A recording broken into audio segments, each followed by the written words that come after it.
Lucy County 5th graders. This is Mrs. LaShawn Ashton coming to you from my dining room to your living room. Today is Wednesday, April 8th, and you are halfway through this week, and it will complete your second week of virtual learning. So let's recap a little bit what we did on Monday. Monday, we looked at the standards RI 1.1 and RI 2.4. With the text,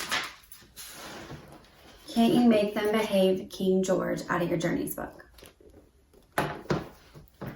Now, RI 1.1 is quote accurately from a text when explaining what the text says explicitly and when drawing inferences from the text. So we talked about that meaning quoting accurately from the text. So if you're explaining something, you're quoting accurately. You're using it word by word from the text, the point you're trying to explain. Then, drawing inferences.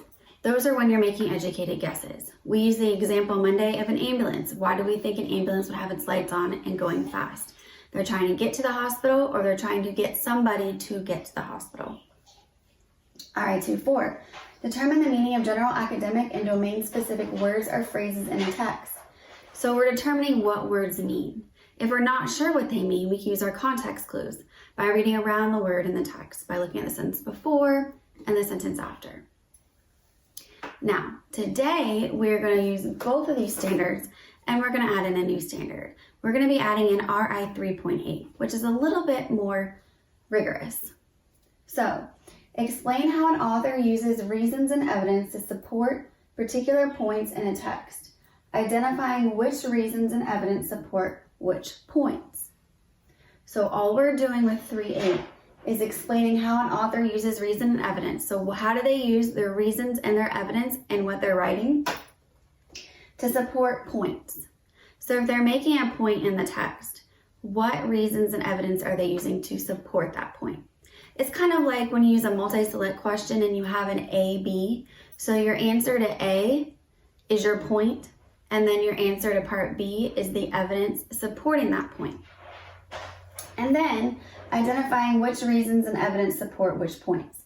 So which reasons support which point? If there's multiple points, you would say these reasons support this point and these reasons support this point. So it's breaking them down and figuring out which reasons support which points. So I hope you guys are ready. I'm going to review some of what you did yesterday, which was on Tuesday. You had two words you had to look at. One was flabbergasted and one was right. So we're going to get up and move a little bit today. You guys ready? All right. So what I'm going to do is I'm going to read the question. I am going to share the responses. For different responses, I'm going to have you move different places. Okay? All right. Which word is the most opposite in the meaning to the word flabbergasted as used on page 361? So let's turn to page 361 and find the word. He was flabbergasted that they claimed he had no right to tax them. But in the question it says, which word is the most opposite? So what I'm going to do is I'm going to circle the word opposite. What is opposite of flabbergasted? Okay, you guys ready? The choices are A, shocked, B, uninterested, C, amazed, D, startled. So if you think the opposite meaning of flabbergasted is A, I want you to stand up and take a step towards your TV. If you think it is B, I want you to stand up and take one step away from your TV. If you think it's C, I want you to stand up and take one step to the right of your TV. And if you think it's D, I want you to stand up and take one step to the left of your TV. Okay, everybody ready? All right, go. Great, guys, you did a great job. Everybody move back one step. That is awesome. You guys are correct. It was B, uninterested. You guys are way too smart. Okay, let's look at one of the 1-1 questions you had yesterday. How did the colonists react to being taxed by the king? That was one thing we talked about a little bit on Monday too. So the same thing.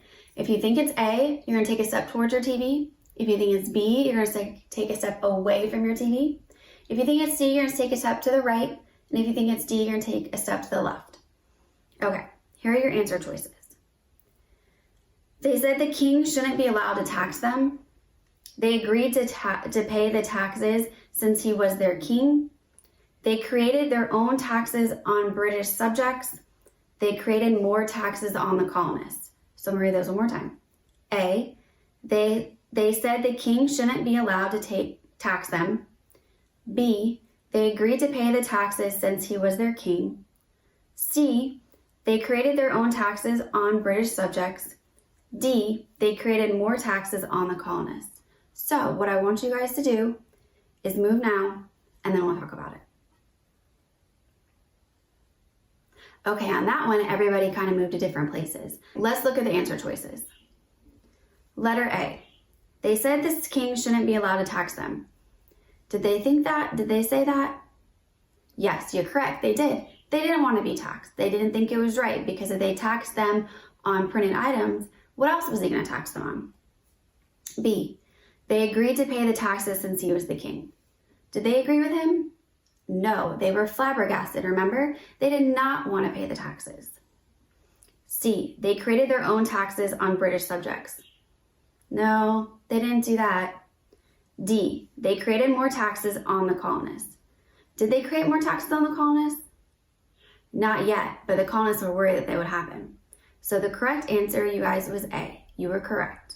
That they said the king shouldn't be allowed to tax them. They were flabbergasted, they were upset, they did not want to pay those taxes. Okay, so let's move forward to today.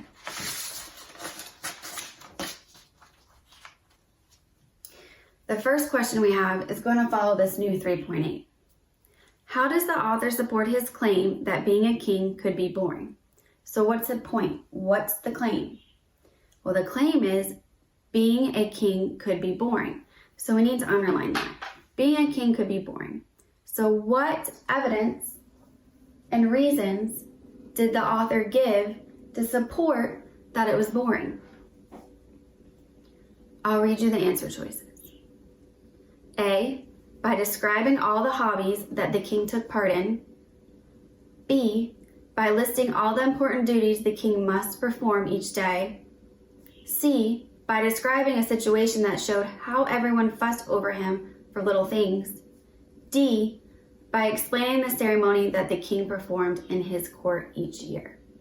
So, we're not going to get up and move this time because you do have that question today, and I don't want to give you the answer. I want you guys to think about it for yourselves. But the claim is being a king can be boring. So what reasons and evidence did the author use in the text to support that being a king could be boring? I'm going to jump down so we can still work on 3.8.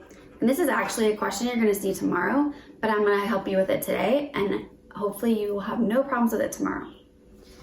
This is a two-part question. So there's part A and there's part B. What does the king mean by the proverb, no peace without honor? That's on page 366. So what does the king mean by there is no peace without honor? Here are your answer choices. A, he would rather have war if making peace meant he would look weak. B, King George enjoyed being at war because England had the strongest army. C, the colonists would not agree to a peace treaty with England because they did not want to look weak. D, he would rather have peace because being at war made him seem courageous. So what do you guys think it is? Remember, no peace without honor. What does that mean? You have to think about that. Okay, so once you come up with that answer, then you have to use, in part B, reasons and evidence that support that answer. Part B, which evidence from the story best supports the response in part A? A, but no matter how he showed himself in public, privately George was suppressed. The world was not staying settled, everything in place the way he liked it. B, in 1788, when the king was 50 years old, he became violently ill of a disease that he has since been diagnosed as porphyria. C, never mind, never mind, never mind. Just give me my glove. What? Yes, you all picked it up. Yes. All. You all picked it up. D, but always, in the end, he had to go back to being a king, back to the problem of America. So which response supports the claim in part A? Okay, so you're gonna have to work on that one. All right, guys, that is all for today. I'm so excited that I've had the opportunity to be doing this with you guys, and I hope it's helping. I know things are a little crazy right now, but they will get better. Have a great rest of your week and weekend, and I'll see you again on Monday. Bye, guys.